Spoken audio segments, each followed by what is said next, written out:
datang ke tempat ini Tuhan. Kami membutuhkan Tuhan. Tuhan muda membutuhkan Tuhan. Kami aturkan segala kuasa iblis, kuasa gelap yang akan mencuri kebaikan Tuhan. Dalam nama Yesus Kristus, Kaulah segala.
Boleh berbicara kepada setiap kami, apapun secara pribadi kau sampaikan.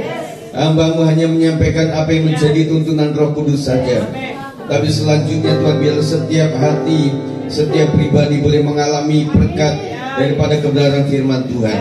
Sampaikanlah Tuhan, supaya kami tidak mengantuk, kami tidak terganggu oleh apapun media ini Tuhan.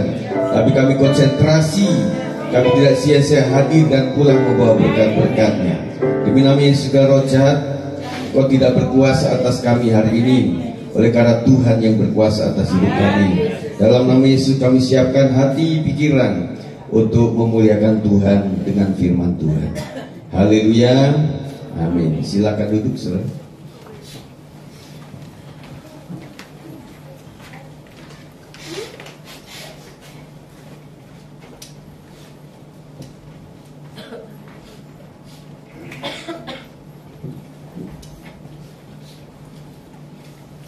Puji Tuhan, kita akan berbicara seperti yang saya sampaikan dalam media kita tentang mujizat di balik penderitaan dan juga masalah. Nah, saudara, kita harus membuka diri hari ini untuk apa-apa yang harus kita lakukan melalui kebenaran firman Tuhan yang disampaikan. Pembacaan kita ada di dalam Yohanes pasal yang kedua ayat 1 sampai yang ke-11. Saya akan membacakan ini, Bapak Saudara. Perkawinan di Kana. Pada hari ketiga ada perkawinan di Kana yang di Galilea, dan ibu Yesus ada di situ. Yesus dan murid-muridnya diundang juga ke perkawinan itu. Ketika mereka kekurangan anggur, ibu Yesus berkata kepadanya, mereka kehabisan anggur. Kata Yesus kepadanya, mau apakah engkau dari aku, ibu, saatku belum tiba? Ibu Yesus berkata kepada pelayan-pelayan, apa yang dikatakannya kepadamu, lakukanlah itu. Di situ ada 6 tempayan yang disediakan untuk pembasuhan menurut adat orang Yahudi. Masing-masing isinya 80 atau 120 liter. Yesus berkata kepada pelayan-pelayan itu, isilah tempayan-tempayan itu penuh dengan air. Mereka pun mengisinya sampai penuh. Sesudah itu kata Yesus kepada mereka, sekarang cedoklah dan bawalah kepada pemimpin pesta. Lalu mereka membawanya. Pemimpin pesta itu pun mencicipi air yang telah menjadi anggur itu. Ia tidak tahu dari mana datangnya, tetapi pelayan-pelayan yang pencedok air itu mengetahuinya. Setelah itu ia memanggil mempelai laki-laki dan berkata kepadanya, setiap orang menghidangkan anggur yang baik dahulu, dan sesudah orang puas minum, barulah yang kurang baik. Tetapi engkau menyimpan anggur yang baik sampai sekarang. Hal itu dilakukan Yesus di Kana yang di Galilea sebagai yang pertama dari tanda-tandanya, dan dengan itu ia telah menyatakan kemuliaannya, dan murid-muridnya percaya kepadanya. Nah saudara, saya akan berbicara tentang hal yang penting untuk saya sampaikan pada hari ini, tentang di balik masalah ada mujizat. Sorry saudara, kita sedang musim saudara. Ya. Ya, jadi kita sedang paduan suara flu pilek batuk saudara. Ya. Nah, di dalam pembacaan ini ada hal yang ingin saya sampaikan sebagai prinsip saudara. Memang Tuhan Yesus itu akrab dengan sebuah pelayanan keluarga, pelayanan yang betul-betul nyata begitu. Yesus juga mengajar di sinagog Bait Allah, tetapi Yesus juga bersama murid-muridnya untuk ada di antara kehidupan nyata. Gereja memang harus hadir di tengah-tengah keluarga kita. Gereja ini adalah sebuah komuni, tempat kita seminggu sekali mayornya untuk datang ke tempat ini. Tetapi selanjutnya bibit daripada iman dan juga pengajaran praktek ibadah itu ada dalam keluarga, tempat usaha, di luar gereja ini. Di gereja kan cuma satu hari juga nggak full, ya. Tetapi fullnya di tengah-tengah masyarakat. Nah, saya ingin mengunggah ini supaya ini kepentingan ini menjadi mendaratlah di dalam kehidupan kita dari anak-anak sampai kepada orang dewasa. Penting untuk disampaikan. Prinsip keluarga, prinsip iman, praktek bagaimana menghadirkan Tuhan, dan juga memberdayakan dalam arti positif kehadiran Tuhan itu. Tuhan ada bersama kita, amin. Tetapi apakah Tuhan memang beracara dalam hidup kita? Porsinya seperti apa? Kita akan belajar saudara. Nah, ada beberapa hal yang saya akan sampaikan secara ayat demi ayat ya. Kita akan pelajari dari ayat yang ketiga ini. Kita sudah membaca tadi saudara dalam terjemahan baru yang kedua. Jadi untuk nama-nama simbol dan kemudian nama jumlah sudah dijelaskan di sini ya. Kita agak tidak mengerti dengan istilah yang terjemahan yang lalu, tetapi hari ini kita lebih gamblang untuk bisa membaca dan mengertinya. Di dalam ayat ketiga mengatakan apa saudara? 1, 2, 3.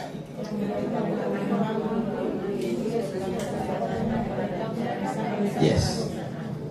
Jadi ketika mereka kekurangan anggur, Ibu Yesus berkata kepadanya, kepada siapa? Kepada Yesus. Mereka siapa?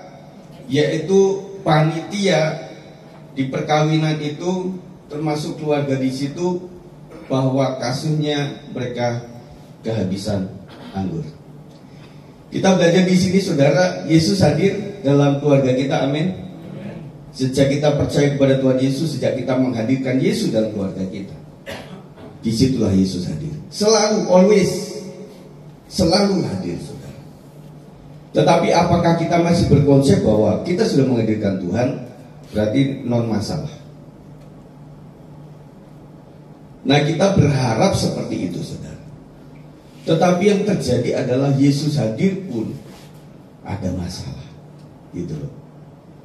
Jadi jangan berkonsep bahwa jadi orang Kristen berarti bebas masalah. Itu salah besar. Dan titik kekecewaan umat Tuhan nanti di sini. Karena justru yang kita unggah di dalam kehidupan kita adalah justru ketika kita mengundang Yesus, disitulah ada masalah yang mulai muncul. Siapa yang ngalamin kayak gitu? Ekspektasi kita menjadi berbeda dari awal. Karena iklan. Orang Kristen itu suka beriklan saudara. Iklan tentang Yesus secara tidak bertanggung jawab. Sebenarnya betul, tetapi apakah pasca iklan itu kita dididik dalam pengejaran yang betul? Sakit disembuhkan, tuli mendengar, lumpuh berjalan. Orang datang sembuh saudara. Tetapi setelah sembuh, kembali kepada sosialita yang sama, pekerjaan yang sama, komunitas yang sama, nanti dia akan berpikir bahwa kemarin cuma sembuh sekali, habis itu sakit-sakitan deh. Nah, itu yang terjadi. Mungkin sampai di tahap hari ini pun kita ngalamin kekecewaan terhadap ekspektasi tentang Tuhan. Tetapi di sini digambarkan, saudara, bahwa kadang-kadang ketika kita ikut Tuhan itu ada masalah yang cukup ada di bersanding dengan kehidupan kita. Sudah tahu jawabannya apa, saudara? Kapan Tuhan kita rasa dalam hidup kita? Kapankah anak itu merasakan rasa kasih sayang dari orang tuanya? Kapan kita merasa bahwa pacar saya, pendamping saya memang pelindung yang sejati? Kapan itu? Ketika menghadapi persoalan. Fungsi bapak itu akan terasa banget ketika kita dibully di sekolah. Kemudian bapak yang gagah perkasa itu datang ke sekolah. Ada sebuah tayangan itu, anaknya dibully, kemudian ingin supaya teman-teman dari anaknya ini jadi dirinya siapa. Kemudian waktu menjemput, diundanglah grup Harley Davidson untuk mendatangi anak ini, kemudian menjemput anak ini. Waduh, luar biasa. Sejak itu anak itu dihargai. Kita juga seperti itulah, saudara. Jadi di sini perannya adalah tidak cuma menghadirkan Tuhan, tetapi memfungsikan Tuhan itu.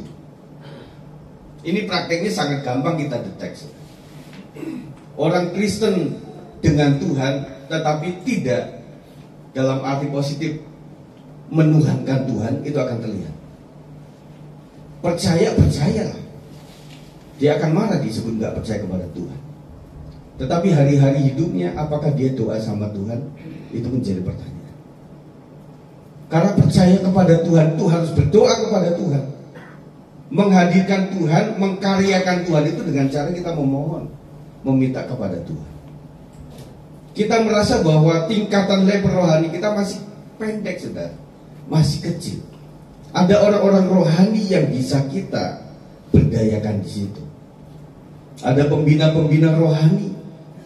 Nah, pertanyaannya adalah apakah pembina rohani itu betul-betul bisa membina kita? Apakah membinasakan kita? Kan gitu, saudara.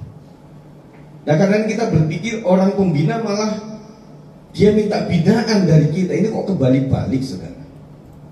Nah, inilah yang saya ingin gelitik kepada setiap pemimpin-pemimpin, supaya kita kembalilah bahwa kita ini harus membina orang lain.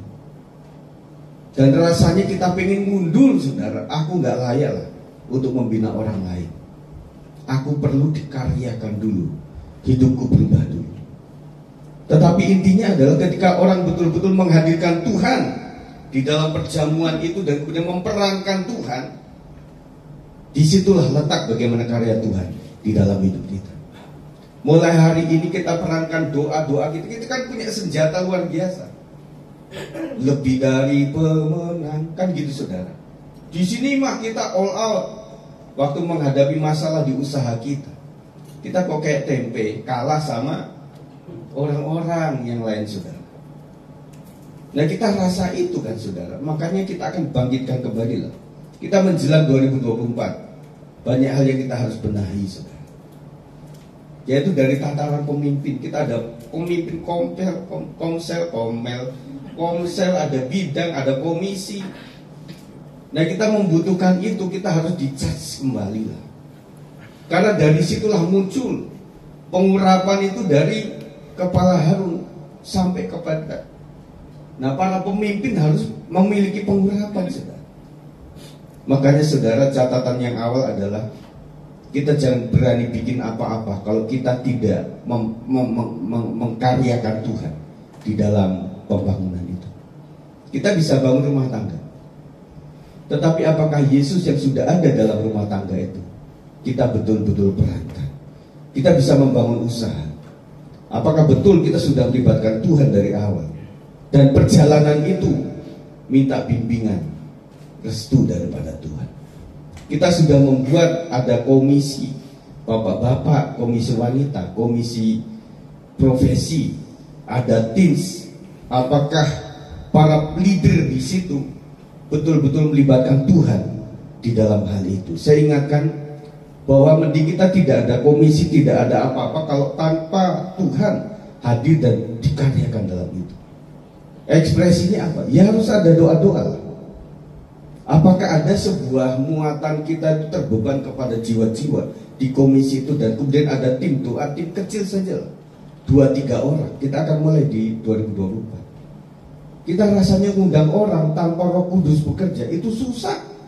Udah dikasih makan udah, diajak ke kafe sudah, diajak ke curug sudah. Ya saudara, kalau itu dalam tataran daging semua saudara, itu akan lemah. Kita membutuhkan suatu kekuatan Roh Tuhan untuk membuat semuanya itu saudara. Dan kita seakan-akan wah ini kan masalah cuaca, hujan. Semua ngalamin hujan, ngalamin banjir, ngalamin bocor. Iya kan? Ini masalah kita mesti bayar ini itu, dan lain sebagainya. Kita sama. Tetapi intinya adalah kalau Tuhan menggerakkan dengan kekuatan kuasa, tidak ada yang mustahil. Ini saya ingin kita sekalian laksanakan bersama-sama dengan saya. Oleh sebab itu mungkin saya akan kembali, meskipun nanti kita konsentrasi di Natal, minggu-minggu depan online saya akan mulai lagi.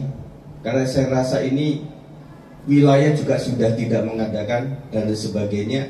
Karena apa-apa lama-lama keenakan. Enak juga kagak ada ya. Iya gitu. Saya merasa secara roh ini kayaknya mulai agak begini. Kita mesti harus bangun lagi. Ya sudah, saya usahakan yang penting 1-2 orang dalam sebuah gereja yang berdoa untuk gerejanya. Tuhan akan memberikan kekuatan. Siapa itu saudara? Kalau bukan kita siapa? Nah selama ini adakah doa keliling misalnya? Adakah doa-doa kepada anggota wilayahnya? Saya tanyakan kepada setiap pemimpin. Mungkin tidak pernah melakukan itu. Atau yang kita kenal saja. Atau sahabat kita sedang sakit, kita doakan menggebu-gebu. Tetapi yang lain mungkin tidak dan kurang tersentuh. Karena selepas daripada struktural itu, ya sudah saya, kamu sudah tugas-tugas selesai. Padahal kita sebagai pemimpin rohani adalah penggembala yang harus terus mengayomi, yang harus menginformasikan kebenaran, yang terus mengajak, mengiklan. Itu harus ada. Dan itu di setiap bidang komisi harus ada. Termasuk kepanitiaan apapun lah. Panitia jalan-jalan, panitia untuk pernikahan, panitia untuk Natal, apapun itu harus melibatkan Tuhan. Dan ekspresinya ada. Mesti ada doa-doa loh. Kita kan orang-orang umat yang bertuhan, yang selalu mendoakan saudara. Nah si Mbah Dukun aja kalau kurang sesaji itu marah kok saya tanya. Itu kamar bisa diobrak-abrik saudara. Dan kita begitu tekun untuk jangan sampai nih lupa untuk kasih sedekah. Jangan sampai lupa untuk kasih sesaji. Nah kita kepada Tuhan yang kita agung-agungkan, kita percayai, bahkan pemegang kunci kerajaan surga. Tetapi praktisnya kok enggak sih? Prakteknya kok enggak dilakukan seperti itu? Membuat hidup kita ya, saya katakan begitu.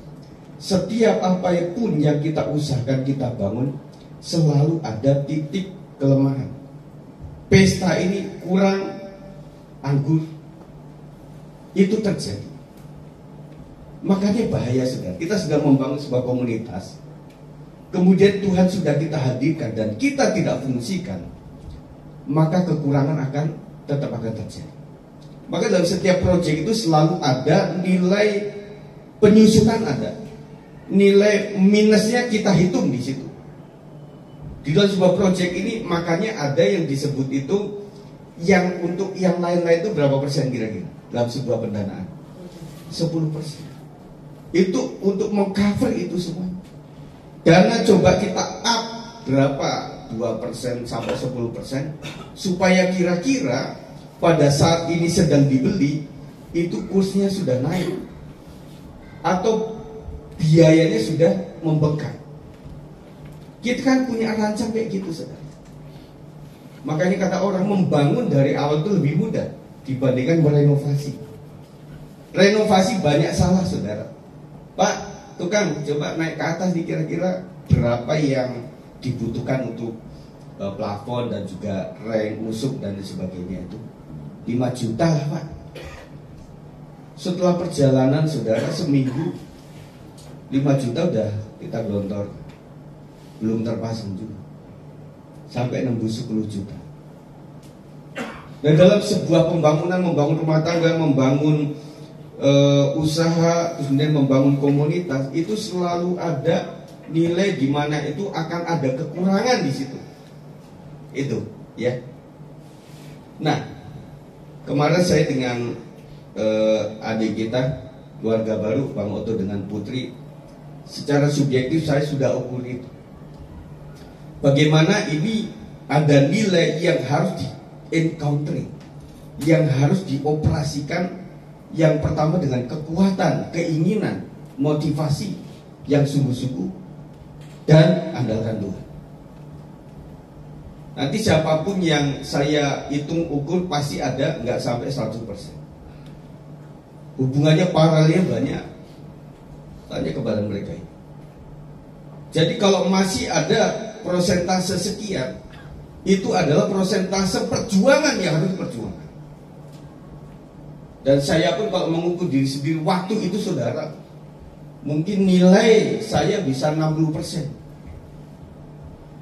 Nggak punya modal. Dan saya bukan orang apa-apa.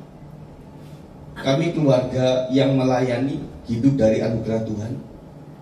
Dan mungkin untung istriku nggak sebut maharnya. Maharnya iman.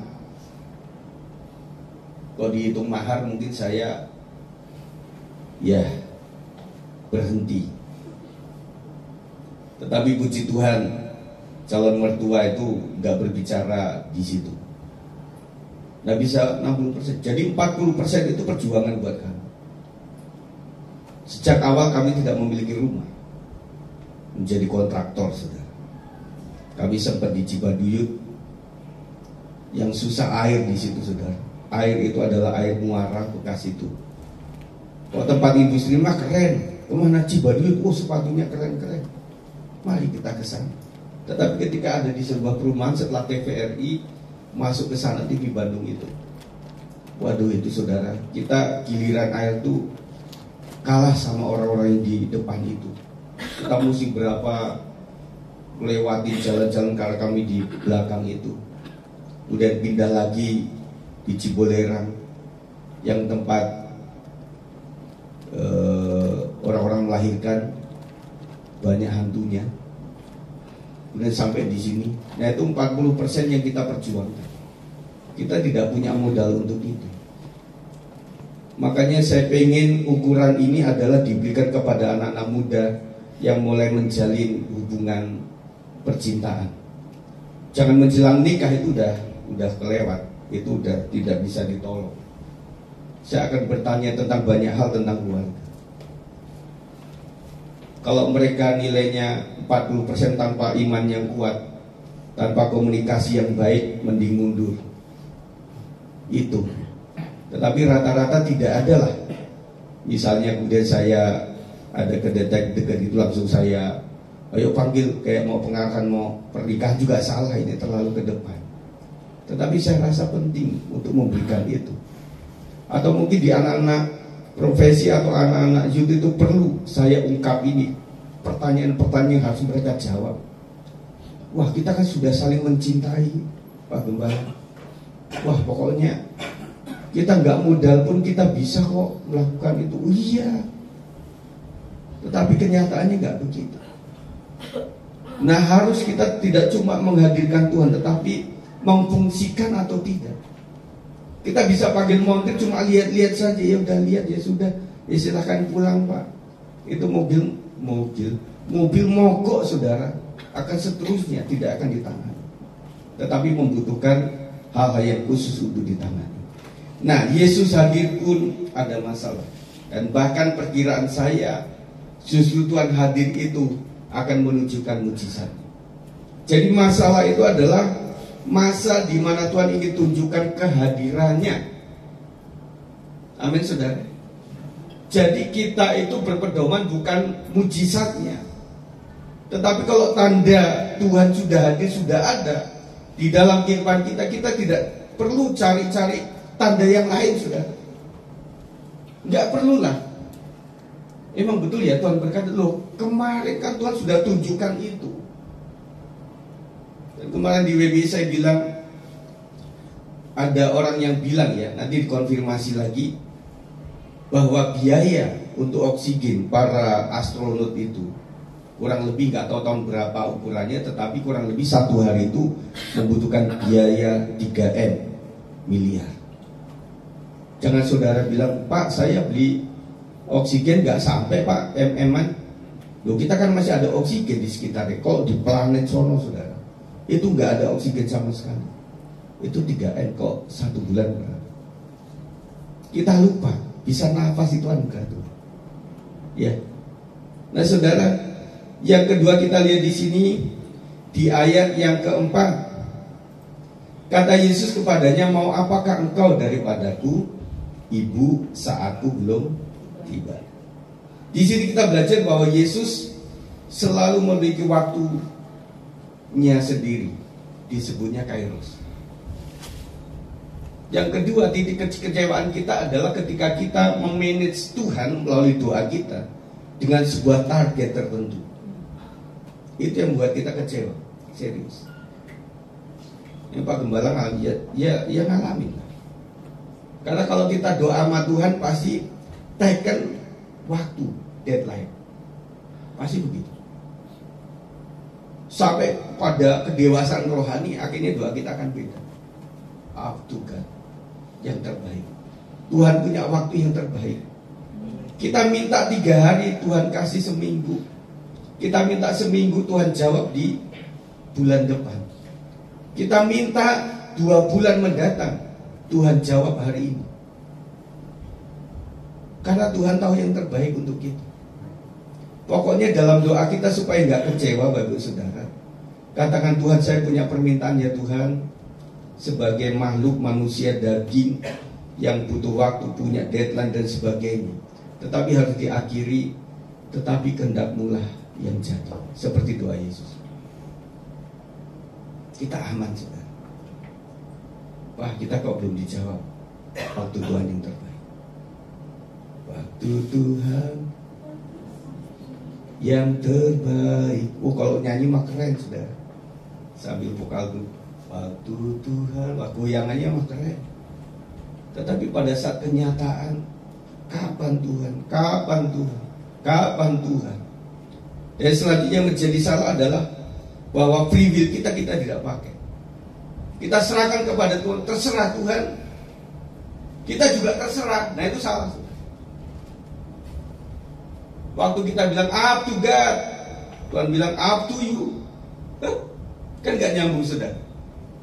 Kita tuh punya, apapun mujizat Tuhan itu ada sebuah perilaku awal yang dilakukan oleh umat Tuhan. Percaya nggak saudara? Ada loh. Karena iman tanpa perbuatan adalah mati. Nggak ada guna saudara. Makanya yang harus kita lakukan adalah kita kan punya kekuatan, punya akal pikiran, akal budi untuk melakukan sesuatu. Kita lakukan sajalah. Itu yang harus kita lakukan. Kita belajar sama semut. Lakukan saja, lakukan saja. Selanjutnya di tengah perjalanan itu yang tidak bisa kita lakukan, Tuhan covering di situ. Tuhan kan penolong saudara. Penolong Allah Tuhan itu adalah bagaimana engkau berjalan bersamaku. Tidak selalu kita digendong saudara. Kapan kita digendong? Saat kita memang sudah tidak bisa punya daya apapun. Pernah kita alami. Tetapi kebanyakan mari berjalan bersamaku. Berjalan bersamaku. Bukan kakinya ditaruh di sini kemudian kayak anak-anak kita kan, taruh di situ gitu kan. Enggak selalu begitu. Kita harus dewasa. Nah di dalam ayat 4 ini berbicara mengenai kairos yang Tuhan punya. Jadi lama-lama kita akan berdoa, Tuhan saya memohonlah kalau bisa, tetapi sesuai kehendak Tuhan yang terjadi, itu yang terbaik. Karena kalau kita memanage adalah kita dan keluarga saja. Kita nggak manage penolong kita nggak sanggup, saudara. Tetapi kalau Tuhan sudah menolong kita, semua paralel dari pertolongan, action pertolongan Tuhan sudah atur semuanya. Karena Tuhan pemilik langit dan bumi. Tuhan mau nolongin saya, Tuhan juga nolongin banyak orang di sekitar sekeliling saya. Kalau konsentrasi kita 2-3 udah pusing kita. Bagaimana ya untuk bisa membelikan anak pertama ini dengan begini, supaya anak kedua, ketiga, keempat ini bisa, itu kita pusing udah. Akhirnya kita lakukan ya sebatas kita sebagai anak adalah nilai persamaan. Anak pertama dikasih tas, kedua, tiga, empat harus dikasih tas. Itu aja agak pusing, saudara. Warna sama semua, yang satu cewek. Ayo. Pengennya pink. Iya kan? Jadi pink beda harga. Itu juga jadi masalah. Kenapa si abang dibeliinnya yang 200.000, aku dibeliinnya cuma 150.000. 50.000-nya mana? Bisa begitu. Dari 4 anak aja kita udah pusing. Belum lagi ngurusin paralelnya adalah bagaimana biaya sekolah mereka terhadap tas tadi. Belum masalah dapur si ibu-ibu. Bapak jangan gede-gede lah, anakmu kan minta. Ya kasihanlah mereka, karena masa tua kita kan mereka juga yang pelihara kita. Pusing lagi. Akhirnya pekerjaan itu wilayah kita sendiri. Tetapi kalau Tuhan atur semua. Makanya waktu Tuhan yang terbaik. Jadi Tuhan atur ini bahkan seluruh paralel kehidupan kita. Tuhan atur semua. Dan akhirnya cara Tuhan menolong adalah semuanya mendapatkan berkat. Gitu. Selalu Tuhan itu berbicara mengenai anak cucunya, keturunannya, kan selalu begitu. Nah kalau kita, saudara, emangnya kita berpikir setelah ini nanti bagaimana anak cucu saya? Belum tentu, saudara. Mumpung bapak kuat, ada duit, ya udah jalan-jalan. Oh yang punya duit ke Eropa sana, nggak mikirin anak cucunya nanti bagaimana, enggak. Tetapi Tuhan ketika memberkati, ada berkat Abraham yang sampai sekarang. Ketika dia memberkati sebuah bangsa sampai sekarang. Nah Tuhan berpikir seperti itu. Kita tidak berpikir seperti itu. Yang penting saya sukses, nggak tahu yang lain, itu urusannya bukan saya lagi. Tetapi Tuhan punya urusan kepada semua umat. Tuhan tolong satu, Tuhan akan tolong semuanya. Makanya ikuti waktu Tuhan. Tetapi ada keindahan di sini, saudara. Ya. Tetapi di sisi lain Yesus pun juga punya belas kasihan atas umatnya. Ada doa Abraham terhadap, ini saya enggak, saudara. Saya catat saja karena pembacaannya cukup panjang, saudara. Di dalam Kejadian pasal yang ke-18 mulai ayat 16 dan seterusnya itu, saudara, ada sebuah tawar menawar. Saya ulangi bahwa di Kairos Tuhan, Yesus bilang kepada ibu, waktu belum tiba untuk menunjukkan kuasanya hari itu. Tapi di sini saya belajar bahwa seorang ibu Maria itu kadang-kadang kita butuhkan di dalam komunitas kita, yang mendoa syafaatkan. Bapak di surga, aku punya teman kayak gini tuh, tolong dia. Bisa jadi Tuhan, waktuku belum tiba. Waktuku belum tiba karena dia mengalami penderitaan ini belum cukup untuk mengasah karakternya. Masih sombong-sombong dikit. Butuh waktu 1 bulan. Tetapi ada seorang ibu Maria yang begitu memiliki hati, datang kepada sang anak Yesus. Tolonglah nak. Mereka nggak bisa tunggu. Masa pesta ditunggu? Bapak Ibu, kita delay ya. Kita lagi kehabisan. Nanti minggu depan datang lagi ya. Nanti saya kasih anggur. Karena sekarang lagi habis, nggak bisa begitu. Si Ibu Maria bilang, ini kayaknya sudah waktunya terdesak. Nah, di dalam Kejadian 18 ini, awal-awal si Abraham bilang, jikalau ada 50 orang benar, bagaimana Tuhan? Aku nggak akan menghukum Sodom dan Gomora. Jangan marah lagi Tuhan. Kalau 45 gimana? Terakhir ibu tawar-menawar. Kalau seandainya 40 gimana? Enggak, saya nggak akan menghukum itu. Kalau 30 gimana? Kalau 20 gimana? Kalau 10 gimana? Dari 50 sampai ke 10. Hati Tuhan dulu di situ.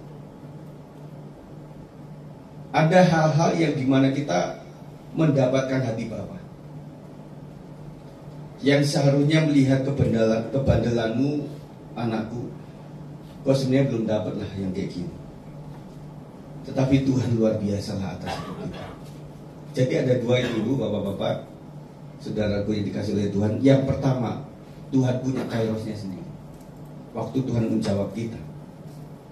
Tetapi ketika kita betul-betul sujud tulus di hadapan Tuhan, bahkan Ibu Maria bukan kepentingan dirinya sendiri, tetapi untuk kepentingan satu keluarga yang nanti bisa dihinakan.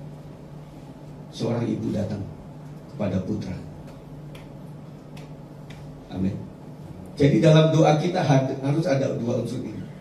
Kesungguhan harus sungguh-sungguh, doa itu harus sungguh-sungguh. Kapan doa kita sungguh-sungguh? Pasti mungkin tidak saat kita doa makan. Karena makanan sudah ada, tinggal capak udah perut kenyang. Tetapi hal sakit penyakit, hal masa depan, hal yang sudah deadline-nya hampir dekat, kita betul-betul tulus di hadapan Tuhan. Kapan saudara pernah doa nangis di hadapan Tuhan? Mungkin sudah cukup lama. Karena waktu terdesaknya nggak ada, saudara. Ya sudah, pasrah. Jadi dua hal, saudara. Lanjut lagi, Bapak Saudara. Ayat yang kelima, tetapi Ibu Yesus berkata kepada pelayan-pelayan, apa yang dikatakan kepadamu, buatlah itu. Mujizat lahir dari percaya dan lakukan saja. Kalau orangnya bawel, Bu, emang bisa si Yesus? Emang bisa?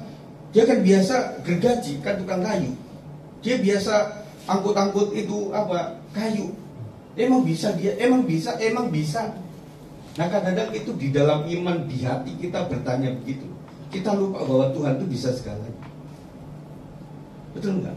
Otak kita terlalu berkembang, saudara, waktu ada masalah itu. Terlalu berkembang, saudara.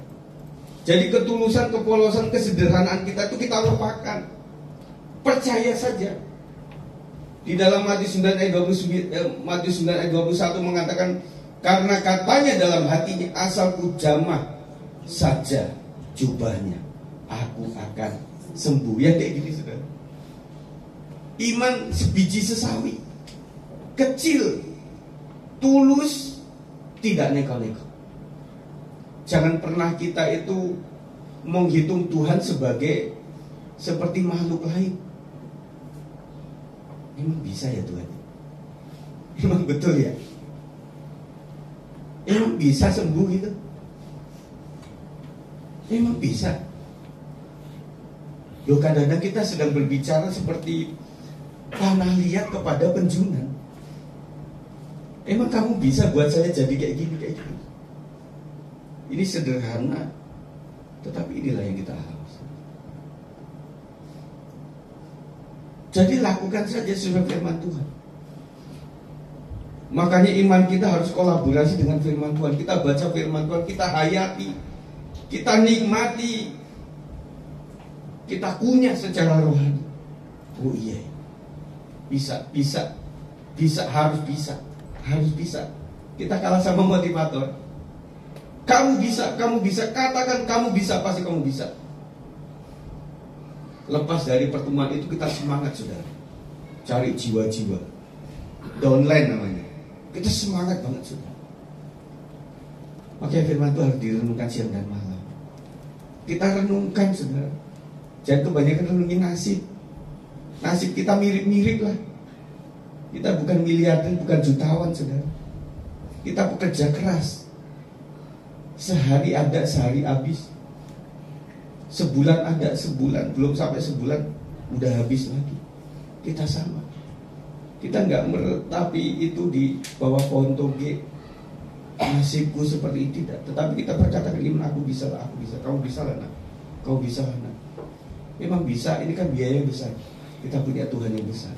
Tetapi tulus jujur mengakui Tuhan, Tuhan akan lakukan sesuatu. Nanti banyak kapasitas lagi tentang Tuhan. Yang keenam, saudara, di situ ada 6 tempayan yang disediakan untuk pembasuhan menurut adat orang Yahudi. Masing-masing isinya 2-3 buyut.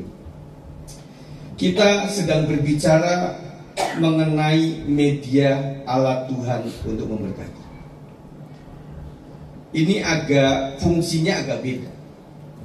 Saya bayangkan antara tempayan tempat orang mencedok untuk mencuci air dengan tempat anggur itu pasti berbeda lah. Setuju? Berbeda lah. Tetapi Yesus tidak bilang cari tempat-tempat anggur yang tadi udah kosong, taruh sini supaya nanti air putih itu anggur, ya udah tempatnya anggur gitu. Kalau di kampung, saudara, kalengnya kompuan kan, isinya rengginang, isinya apa? Bisa itu apa, pisang goreng di situ ya, bisa rempeyek di situ ya. Kan begitu ya, itu di kampung, saudara. Nah, kadang-kadang kita berpikir tentang sebuah bejana kehidupan kita. Kita itu bukan orang-orang yang memiliki IQ yang tinggi loh, saudara. Ya, kita sadari itu, nggak usah diukur lah. Orang kita sebentar naruh itu di laci mana udah pusing kok. Tadi itu saya tempatin di sini loh, mah. Bener. Ini saya lihat digantung. Oh iya, digantungan, lupa saya. Itu ada lupa-lupa, saudara. Nah, kita berpikirnya adalah bagaimana ya keadaan saya, anak saya, istri, suami bukanlah produk-produk sarjana, master, bukan. Penuh dengan keterbatasan. Kita berbicara mengenai master di Indonesia, di kota Depok, banyak master, saudara. Kita berbicara mengenai sarjana, tukang asongan pun ada sarjana, saudara. Bahkan pernah dicek waktu itu sarjana teologi pun ketemu di asongan itu, saudara. Dan kita berpikirnya media kayak gini, media ya cuma cukup untuk kasih air kemudian dicedok untuk cuci kaki doang. Tetapi Tuhan taruh mujizatnya di tempat seperti ini. Yang penting buat saya adalah bukan medianya kita itu adalah orang yang tidak terlalu pinter, bukan orang yang berpengalaman. Kita nggak permasalahkan itu. Tetapi masalahnya di hidup kita ini Tuhan taruh mujizat seperti itu. Amin, saudara. Jadi orang berpikir, tempat air itu ya, yang tempat saya mencedok tadi cuci air. Kamu sembunyikan di situ, tidak. Tetapi karya Tuhan yang melakukan itu. Anak-anakku sekalian, kalian mungkin berpikir aku pengen jadi dokter, tetapi IPA aku juga jelek, kimia jelek, ngapalin salah-salah melulu, ya kan? Saya pengen jadi ahli sejarah, tapi sejarahnya 5 melulu. Saya pengen menjadi musisi toh, tetapi kunci setahun itu cuma 3 kunci, itu salah-salah melulu. C, F, G, C, A minor, D minor, G ke C lagi, kan gitu, saudara. Jadi membuat kita itu tanpa ingat bahwa wadah yang sederhana ini Tuhan bisa pakai luar biasa. Gitu, saudara. Yang penting bukan ibu-ibu yang sederhana itu, yang tidak punya latar belakang kekhususan, tetapi melalui ibu itulah bisa melahirkan sesuatu yang luar biasa. Yang air biasa pada ibu-ibu, bapak-bapak, saudaraku yang penuh keterbatasan, tetapi menjadi anggur yang terbaik. Jadi dengan sederhana itu bisa menjadi berkat bagi banyak orang. Kan gitu. Jadi banyak orang-orang sukses itu tidak selalu dari kalangan orang yang sukses. Orang biasa. Lu sukses ya, keturunan orang sukses. Perusahaan udah 5 sejak kamu lahir, sekarang jadi 10. Iya. Apalagi kamu dikawinkan dengan orang anak yang punya perusahaan 5 lagi, jadi 10. Kawin, bisnis. Nah, kita menyadari Tuhan, bejanaku ini, Tuhan mau lakukan mujizat apa? Ketika anak seorang tukang becak menjadi cum laude di sebuah pendidikan, itu kan the bestnya, saudara. Bapak, becaknya bawa ya Pak waktu wisuda. Terus ada anak-anak wisudawan itu yang menghargai orang tuanya. Iya toh. Anak-anak sekarang masih menghargai orang tua nggak kira-kira? Dia sambil nyanyi itu kan ayah itu ya yang suka itu. Dia mendatangin ayahnya yang mana ayahku gitu ya, yang sederhana itu terjadi, saudara. Jadi orang berpikirnya dari yang sederhana, tetapi ada sebuah perbedaan dari orang lain, itu namanya mujizat. Dan kita hidupkan karena percaya.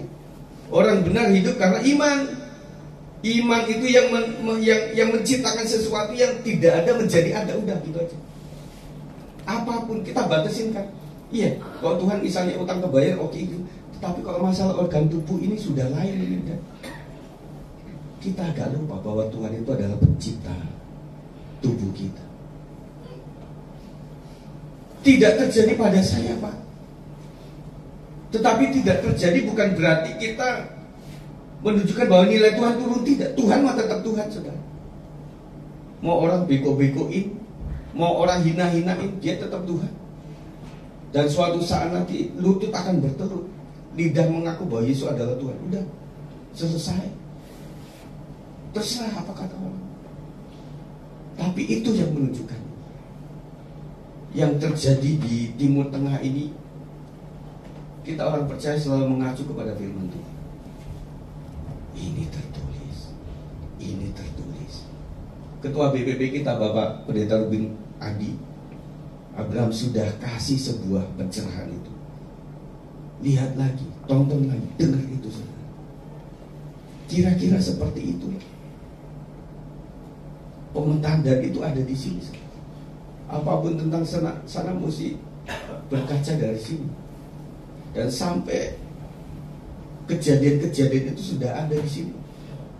Dan salah satulah, misalnya Harmagedon. Itu tercipta alam itu kok begitu hamparannya, begitu datar, saudara. Tempat perang Harmagedon itu. Itu sudah ada semua. Nah, oleh sebab itu, saudara, kita percaya back to the Bible sudah tertulis, ya sudah. Berarti menurut keimanan kita ini sudah betul, jalan kita sudah betul, dan kita tidak perlu khawatir apapun juga tentang ini. Coba kembali kepada firman Tuhan. Sudah dituliskan, ya sudah. Lanjut, saudara. Tadi ayat yang ke-6 ya. Nah, akhirnya kita berkesimpulan jangan terlalu peduli dengan apa yang ada pada kita. Yang penting isinya mujizat Tuhan, isinya bermutu tinggi. Ayat yang ke-10, saudara. Kita tutup di ayat ini. Dan berkata kepadanya, setiap orang menghidangkan anggur yang baik dahulu, dan sesudah orang puas minum, barulah yang kurang baik. Akan tetapi engkau menyimpan anggur yang baik sampai sekarang. Tuhan memiliki produk yang lebih unggul dari apapun itu. Percayalah. Kalau Tuhan memiliki produk yang lebih unggul, saudara, kenapa kita mesti andalkan yang lain? Kalau saudara memiliki pencapaian itu karena anugerah Tuhan, kita sudah tepat. Tetapi kalau sudah berpikir ini adalah kerja keras saya untuk membangun ini semuanya, di luar itu produk Tuhan masih yang terbaik. Jadi percaya kepada kuasa Tuhan. Jadi Tuhan itu berbicara tidak cuma mutu, tetapi keawetan. Jadi produk yang baik itu adalah awetnya. Iya kan?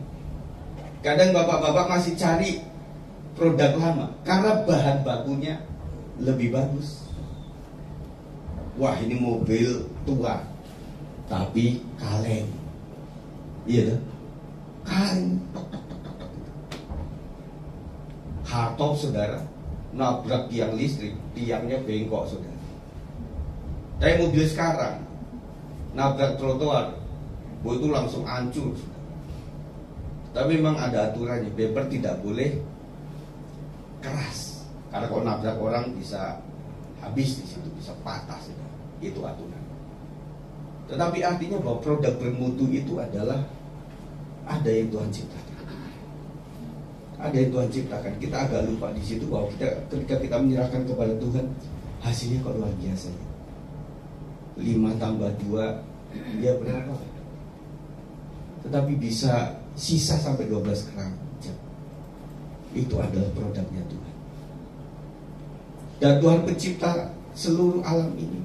Tuhan bisa gerakkan laut kosong menjadi terbuka untuk umatnya berjalan di situ. Kita berpikirnya apa? Karena ada di bawah kuasa Tuhan. Dan saya pesankan bahwa kita hanya percaya saja bahwa yang terbaik hanya datang dari Tuhan. Oleh sebab itu harus dimilikilah sifat kebiasaan untuk mendoakan lebih dahulu kepada Tuhan. Tuhan, aku sudah pilih ini, tetapi saya percaya yang terbaik adalah dari Tuhan. Jadi buat Tuhan itu apapun menjadi baik. Balik lagi ke tadi. Aduh, ini kan calon istriku modelnya kayak gini waktu itu ya. Si maknya tuh kayak gini loh waktu itu. Apalagi yang kawin model Siti Nurbaya, dijodohkan gitu. Aduh, saya udah nggak selera lah kayak gitu, bukan model saya, tetapi kayak gitu. Nah, kita berpikir dengan bahan seperti ini, Tuhan bisa boleh menjadi indah, menjadi cantik. Akhirnya nilai orang itu bukan sekedar perawakan, tetapi karakter. Setuju? Akhirnya karakter. Kamu nggak tahu modelnya kayak gitu, tetapi hatinya baik. Itu akan terjadi. Saya tutup dengan hal ini, saudara. Di dalam Lukas 14 ayat 28 sampai 30 mengatakan, sebab siapakah di antara kamu yang kalau mau mendirikan sebuah menara tidak duduk dahulu membuat anggaran biayanya, kalau cukup uangnya untuk menyelesaikan pekerjaan itu, supaya jikalau ia sudah meletakkan dasarnya dan tidak dapat menyelesaikannya, jangan-jangan semua orang yang melihatnya mengejek dia sambil berkata, orang itu mulai mendirikan tetapi ia tidak sanggup menyelesaikannya. Inilah peran daripada melibatkan Tuhan di sini. Saya katakan dari awal tadi, setiap pembangunan, setiap rencana akan menuju kepada titik lemahnya. Makanya perkawinan Kana itu ada kelemahannya, nanti kehabisan anggur. Emangnya panitia nggak mengukur itu? Sudah diukur. Nah, apalagi saudara, perkawinan di daerah itu beda dengan di kota lah. Nah, waktu itu di Kana itu mungkin ya Allah ada istiadat mereka, pasti yang datang banyak. Bahkan dia tayangan bagaimana orang Timur Tengah kalau udah pesta itu, itu segudukan itu dimakan sama orang mereka. Dan rasanya begitu.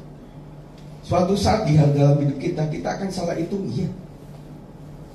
Akan terjadi, saudara. Karena prosentase Tuhan mengadakan mujizat harus ada dalam proyek kita. Setuju? Pokoknya udahlah, apapun yang Bapak Ibu rencanakan, nanti ada titik lemahnya. Udah gitu aja supaya mental kita kuat.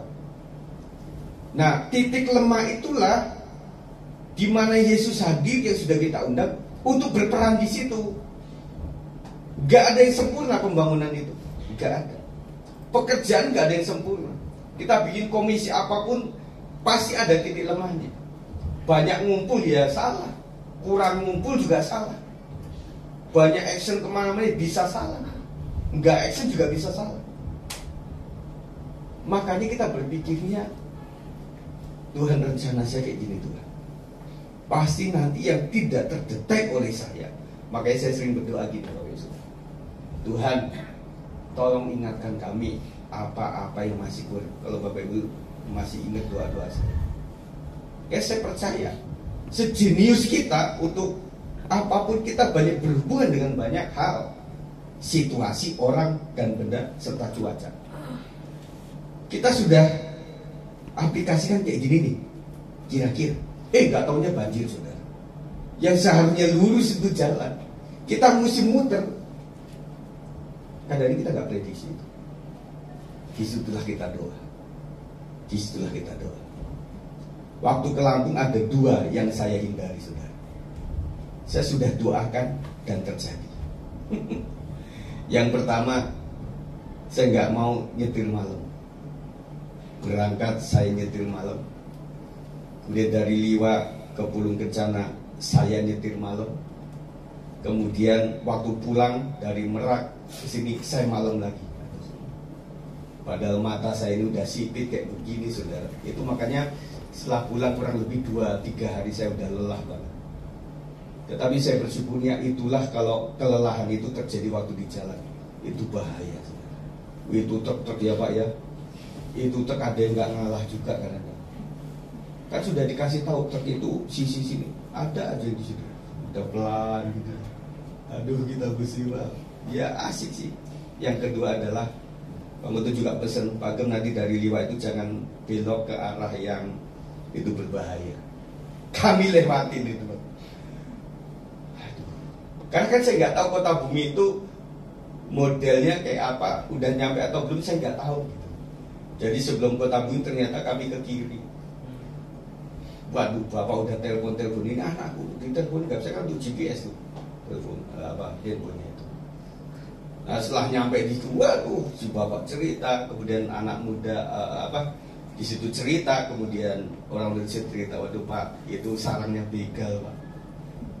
Kami nyampe di daerah Tata Karya kan disebut. Nah, itu kampung itulah mereka itu. Jadi tinggal 1 BBM itu. Dan kemudian kan ada Pertamini, ternyata jam-jam 4 itu udah pada tutup. Kayaknya mungkin menjaga supaya yang jualan rumahan itu tetap laku. Biasa ya gitu ya. Jadi itu mesti tutup. Jadi yang agak tahu saya karena udah dipesenin kan, jangan lewat situ, tetapi akhirnya saya lewat, ya diem saja lah. Karena ada anak-anak yang nanti malah ini, om nanti lewat kuburan enggak ya? Karena itu kan lewat pohon-pohon karet, kemudian jalan yang setapak, dan di situ nggak ada mobil melintas. Untung jalannya bagus, saya ngebut sudah. Dan saya berpikirnya mungkin orang-orang sebelah itu pede kan ini sopir, dan perawakan saya mirip orang Lampung lah, ya udahlah agak aman. Tetapi ada satu motor yang ngikutin, terus saya curiga juga itu gimana? GPS ada yang unconnect begitu.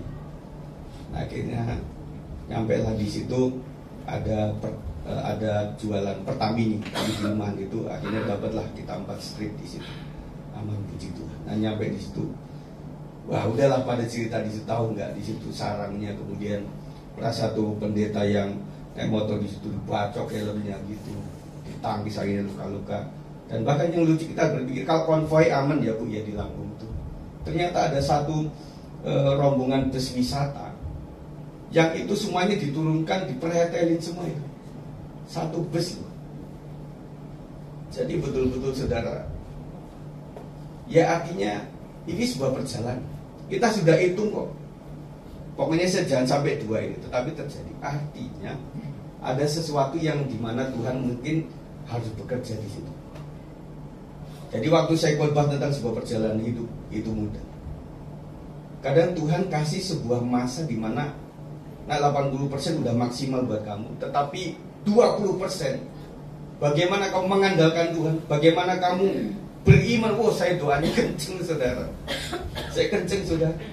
Om pelan-pelan om, ini mentak-mentok terus sih di belakang si Sela itu kan, om gitu ya.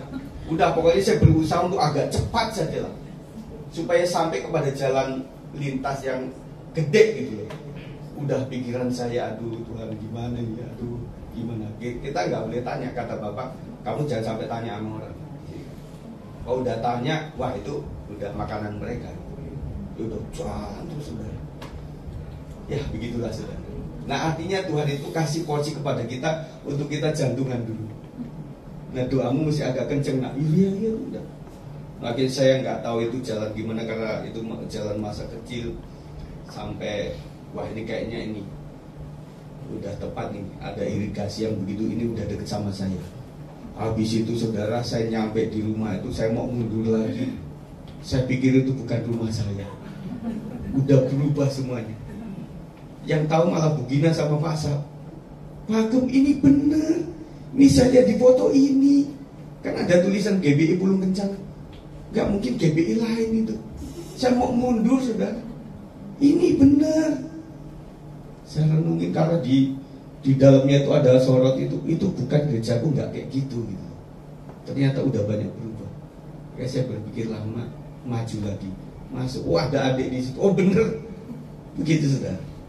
Jadi luar biasa sebuah perencanaan. Pasti saya katakan sekali lagi, selalu ada titik di mana Tuhan akan mengadakan mujizat di situ. Jadi jangan berpikir selalu sempurna perencanaan. Ya.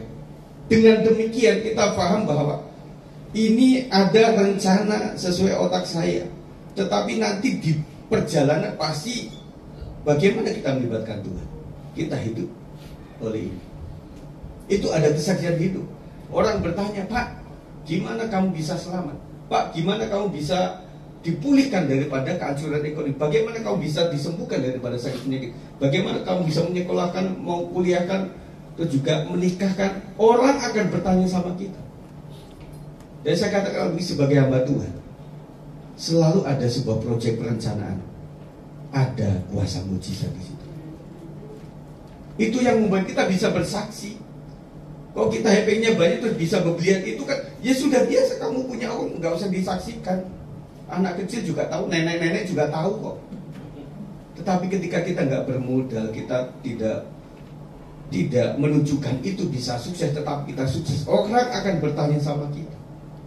Dan di saat itulah kita menjadi berkat bagi orang lain. Yang terakhir saudara, Mazmur 127 ayat 1, nyanyian Syarah Salomo, jikalau bukan Tuhan yang membangun rumah, sia-sialah usaha orang yang membangunnya. Jikalau bukan Tuhan yang mengawal kota, sia-sialah pengawal berjaga-jaga. Jadi waktu saya sampai di Pulung itu, Kit, kamu nyampe selamat. Udah gitu, waduh ini mau cerita apa lagi? Nah saudara, saya percaya itu kawalan Tuhan. Karena di sana itu agak beda saudara. Kita juga bertanya kepada Bang Oto, kenapa di Lampung itu nomor polisi di belakang itu selalu gak ada. Gak ada itu. Jadi, wah ini memang, dan gak ada polisi kami temui sepanjang jalan itu. Ya, gak ada. Jadi saya percaya Tuhan mengawal luar biasa. Perjalanan menjelang maghrib itu luar biasa, yang saya nggak kenal. Terus kemudian banyaklah yang saya pesankan ke Pak Sab waktu dia nyetir, Pak, jangan banyak klakson kalau di Lampung itu. Jadi orang sana itu tidak semua ya, tetapi kebanyakan kita ngelihat mukanya dikira nantang, kita nunduk dikira menghina, kan repot. Ini nantang, ini menghina, ya susah. Oke, jangan sampai tata-tata sama mereka. Suatu saat waktu ibu-ibu juga kan barengan sedang pipis di situ, ternyata ada aturan pipis harus beli bensin. Itu di arah yang berbeda, itu di palang sudah. Saya udah tahu ini jangan sampai dibuka palangnya. Kalau Pak Tri duluan itu memang nunggu sini sana dia gini gitu. Nah, di sini Pak Sab buka palangnya, berani mati Pak Sab. Oh ya, itu anak muda langsung begini. Itu bahaya sebenarnya bahaya. Kita bisa dicegat itu, tetapi ya udahlah, saya iniin aja. Wah, ini kayaknya wong kita juga mungkin ya model kayak saya kayak gini kan, dalam kan cipit-cipit kayak gitu. Jadi oh ini kayaknya wong kita juga, ya udahlah silahkan. Saya kan masih rapi, kan habis pemberkatan masih rapi saya, baju putih. Wah ini kayaknya pejabat itu dari Jakarta lagi nengok di kampung gitu. Jadi banyak yang saya rasa itu adalah anugerah Tuhan, penyertaan yang luar biasa. Jadi itu sekelumit daripada kesaksian Nah sekarang himbauan buat kita adalah saudara sekalian, bahwa saya katakan tadi, bahwa setiap apa yang kita bangun itu selalu ada titik di mana Tuhan bekerja, dan Tuhan bekerja itu selalu medianya adalah sebuah kekurangan. Paham ya? Jadi ketika kita membangun komisi bapak-bapak, kita berpikir kita bisa dengan otak kepala kita untuk menyusun itu. Wanita juga begitu, profesi juga begitu, tips juga begitu. Tetapi jangan lupa bahwa kita sudah menghadirkan Tuhan. Kita harus libatkan Tuhan. Mari nanti di 2024 harus ada lah tim khusus mendoakan bidang, tim khusus yang mendoakan komisinya. Itu yang kita belum. Kita punya hati mengeluh di hadapan Tuhan, sehingga membuat dari situlah api-api itu ada. Kalau nggak padam, saudara. Makanya kita sudah agak lama tidak berkomsel. Siapa yang sudah membangun dengan itu? Dan saya katakan gambarannya imunitas, saudara. Bapak-bapak, kalau misalnya sakit kepala, Panadol waktu itu setengah misalnya, itu udah sembuh, Pak. Di tahun keberapa Panadol mesti 1 pilnya tuh. Di tahun keberapa itu bisa 2. Nah kita level rohani sebanding dengan serangan kuasa gelap. Perhatikan saya. Jadi level rohani kita sesuai dengan level serangan kuasa gelap. Makanya firman Tuhan mengatakan ketika orang itu tinggalkan rumah kosong, itu iblis masuk lebih dahsyat. Maksud saya, kita sudah memulai dengan doa-doa keluarga atau sel dan sebagainya. Itu jangan pernah dihentikan sebenarnya. Itu harus diteruskan. Karena di level dimana kita banyak rumah rohani kita sudah mapan begitu, senjata iblis itu bukan bambu runcing, udah pistol mungkin. Nah pada saat tertentu kita kembali kepada seakan-akan serangan kita bambu runcing, itu kalahnya kita, sehingga membuat kita begitu sulit lah. Dan saya katakan istilahnya adalah kita akan kehilangan berkat awal, berkat mula-mula. Dan kita harus sediakan waktu untuk ini, saudara. Apa yang pernah kita lakukan? Kita sudah pernah doa itu sampai rumah ke rumah pada saat kita akan merintis di sini itu luar biasa. Doa kita luar biasa. PWP awal-awal tuh penuh sini sampai segini sudah. Makanya Ibu Sana bawa pisang itu lebih banyak waktu itu. Serius. Nah itu karena nggak bergumul ya sudah. Akhirnya siapa aja yang bisa. Dan para pelayan nanti 2024 kita harus memiliki action. Kita mulai di sini nggak sembarangan, Pak. Nggak aja kita di dalam perjanjian lama. Kita dosa di hadapan Tuhan, kita bisa diseret dari sini. Masa anugerah yang luar biasa. Tetapi itu secara detek rohani, di gereja maupun di keluarga-keluarga. Mulai lagi, saudara.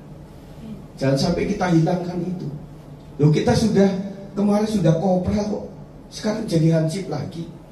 Nah iblis pakai senjata kopral, kita udah turun jadi senjata, itu melemah, saudara.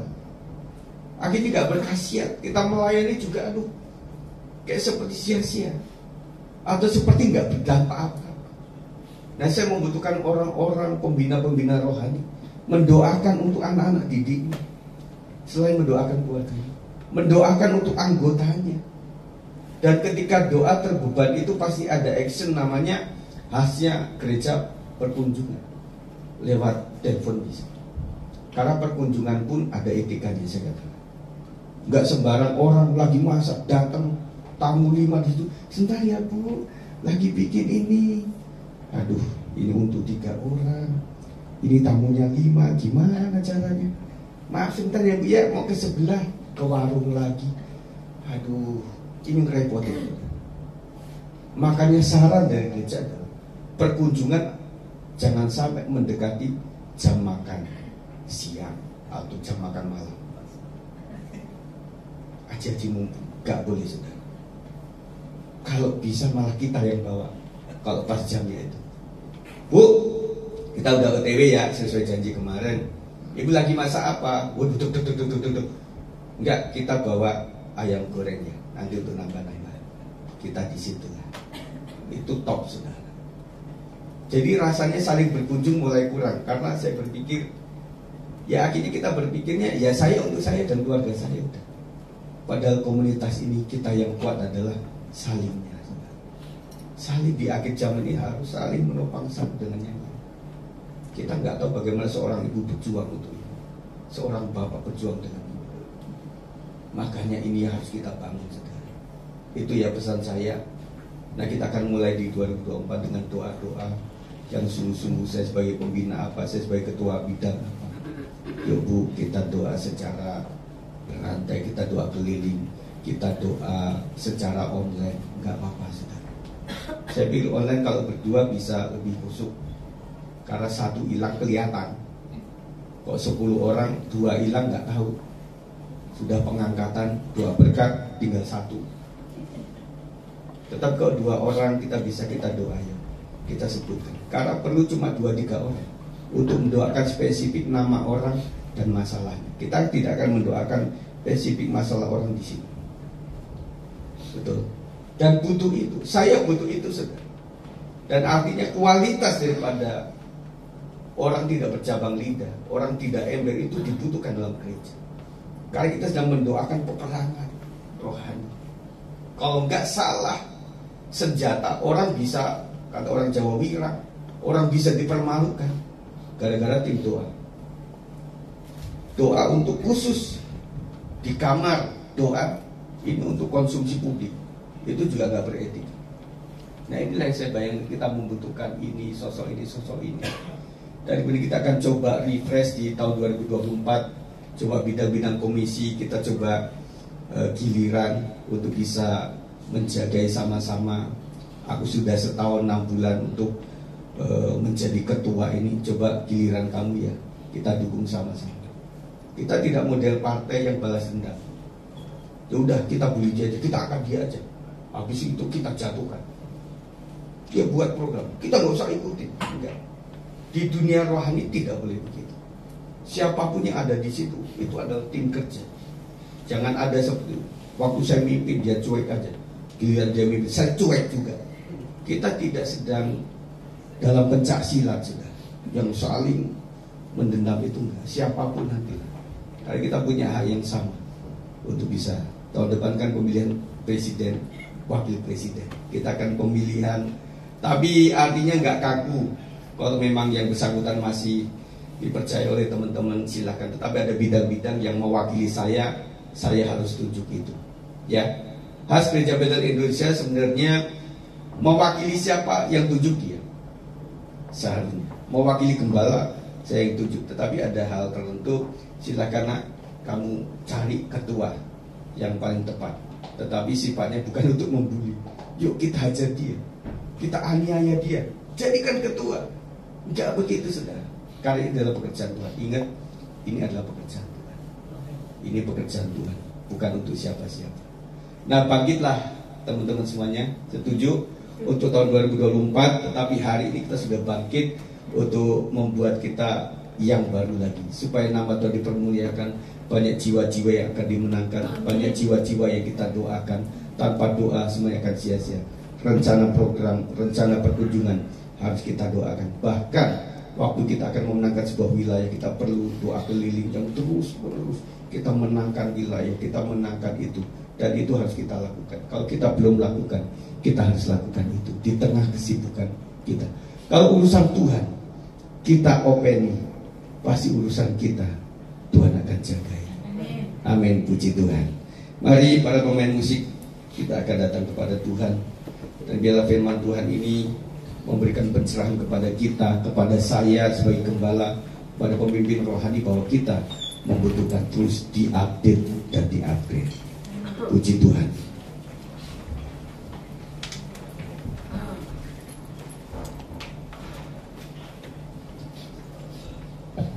Kurasakan kasih-Mu Tuhan.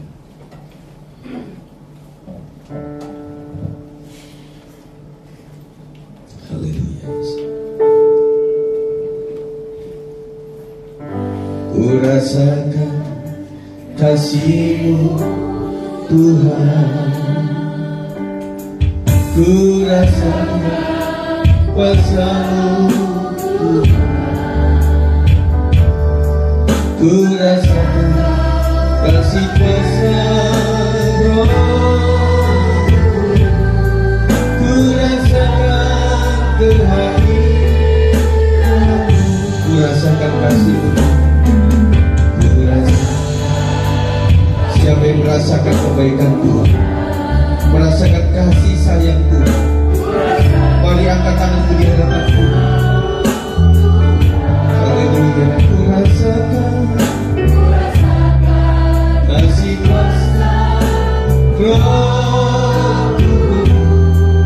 Ku rasakan kehadiran. Mari curahkan kuasa-Mu Tuhan.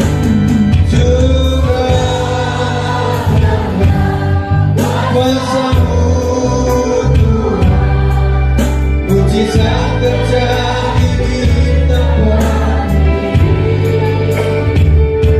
Curahkanlah kuasa-Mu Tuhan, mujizat terjadi. Katakan curahkanlah. Mari kita bangkit berdiri di hadapan Tuhan.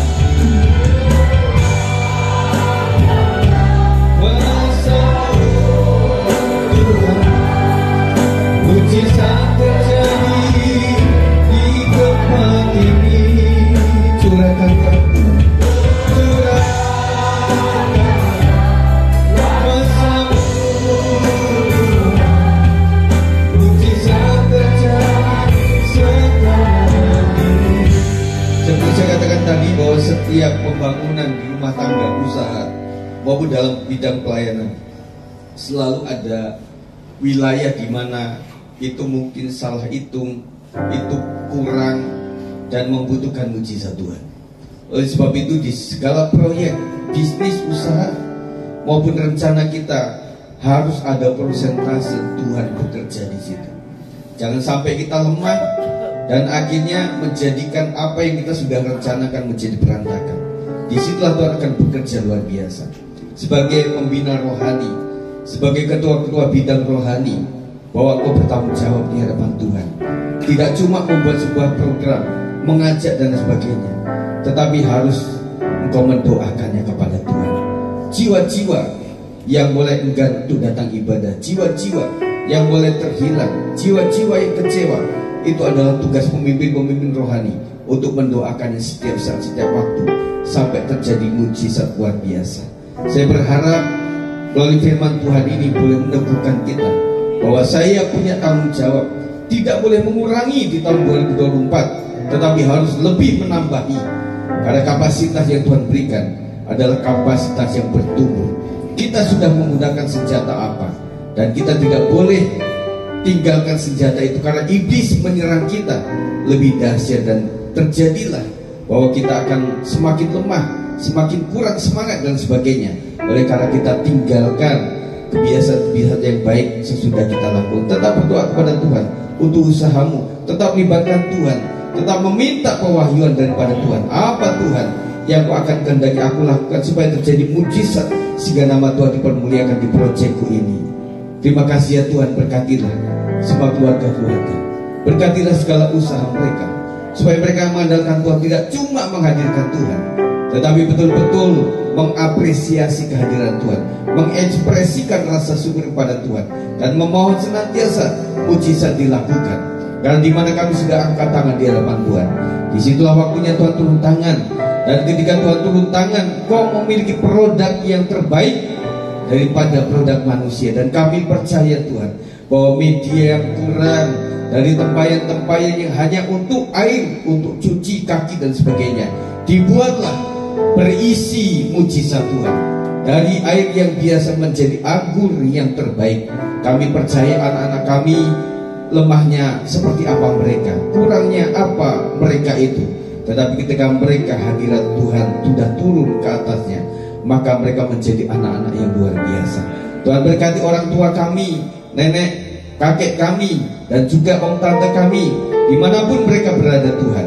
Kiranya berkat Tuhan limpah atas mereka, keluarga besar kami, tetap ada dalam perlindungan Tuhan. Mulai hari ini Tuhan, kami bersepakat dengan jiwa kami. Hai jiwaku, supaya kau tetap semangat. Kami akan memulai di tahun yang baru nanti dengan semangat yang baru, dengan program yang baru, dengan perhatian terhadap pekerjaan Tuhan secara baru. Terima kasih ya Tuhan.